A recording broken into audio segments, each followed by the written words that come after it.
വിശുദ്ധ മത്തായി എഴുതിയ സുവിശേഷം അധ്യായം 17 വാക്യങ്ങൾ 9 മുതൽ 13 വരെ. ഏലിയായുടെ ആഗമനം.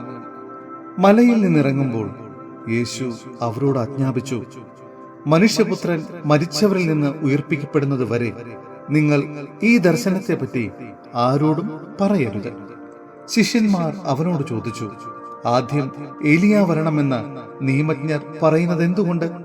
അവൻ പറഞ്ഞു, ഏലിയ വന്ന് എല്ലാം പുനഃസ്ഥാപിക്കുക തന്നെ ചെയ്യും. എന്നാൽ ഞാൻ നിങ്ങളോട് പറയുന്നു, ഏലിയ വന്നു കഴിഞ്ഞു, എങ്കിലും അവർ അവനെ മനസ്സിലാക്കിയില്ല. തങ്ങൾക്കിഷ്ടമുള്ളതെല്ലാം അവർ അവനോട് ചെയ്തു. അതുപോലെ മനുഷ്യപുത്രനും അവരിൽ നിന്ന് പീഡകൾ ഏൽക്കാൻ പോകുന്നു. സ്നാപക യോഹന്നാനെ പറ്റിയാണ് അവൻ തങ്ങളോട് സംസാരിച്ചതെന്ന് അപ്പോൾ ശിഷ്യന്മാർക്ക് മനസ്സിലായി.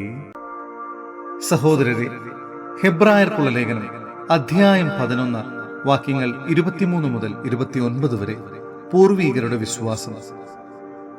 വിശ്വാസം മൂലം മോശയെ അവൻ ജനിച്ചപ്പോൾ മാതാപിതാക്കന്മാർ 3 മാസത്തേക്ക് ഒളിച്ചുവെച്ചു.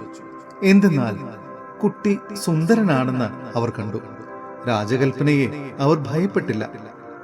മോശ വളർന്നു വന്നപ്പോൾ ഫറവോയുടെ മകളുടെ മകൻ എന്ന് വിളിക്കപ്പെടുന്നത് വിശ്വാസം മൂലം അവൻ നിഷേധിച്ചു. പാപത്തിന്റെ നൈമിഷിക സുഖങ്ങൾ ആസ്വദിക്കുന്നതിനേക്കാൾ ദൈവജനത്തിന്റെ കഷ്ടപ്പാടുകളിൽ പങ്കുചേരുന്നതിനാണ് അവൻ ഇഷ്ടപ്പെട്ടത്. ക്രിസ്തുവിനെ പ്രതി സഹിക്കുന്ന നിന്ദനങ്ങൾ ഈജിപ്തിലെ നിധികളെക്കാൾ വിലയേറിയ സമ്പത്തായി അവൻ കരുതി. തനിക്ക് ലഭിക്കാനിരിക്കുന്ന പ്രതിഫലത്തിലാണ് അവൻ ദൃഷ്ടി പതിച്ചത്. രാജകോപം ഭയപ്പെടാതെ വിശ്വാസത്താൽ അവൻ ഈജിപ്ത് വിട്ടു. അദൃശ്യനായവനെ ദർശിച്ചാലെന്ന പോലെ അവൻ സഹിച്ചു നിന്നു. ആദിജാതന്മാരെ കൊല്ലുന്നവൻ അവരെ സ്പർശിക്കാതിരിക്കുന്നതിന് വിശ്വാസത്തിൽ അവൻ പെസഹ ആചരിക്കുകയും രക്തം തളിക്കുകയും ചെയ്തു. വിശ്വാസത്താൽ അവർ വരണ്ട ഭൂമിയിലൂടെ എന്ന വിധം ചെങ്കടൽ കടന്നു. എന്നാൽ ഈജിപ്തുകാർ അപ്രകാരം ചെയ്യാൻ ശ്രമിച്ചപ്പോൾ കടൽ അവരെ വിഴുങ്ങിക്കളഞ്ഞു.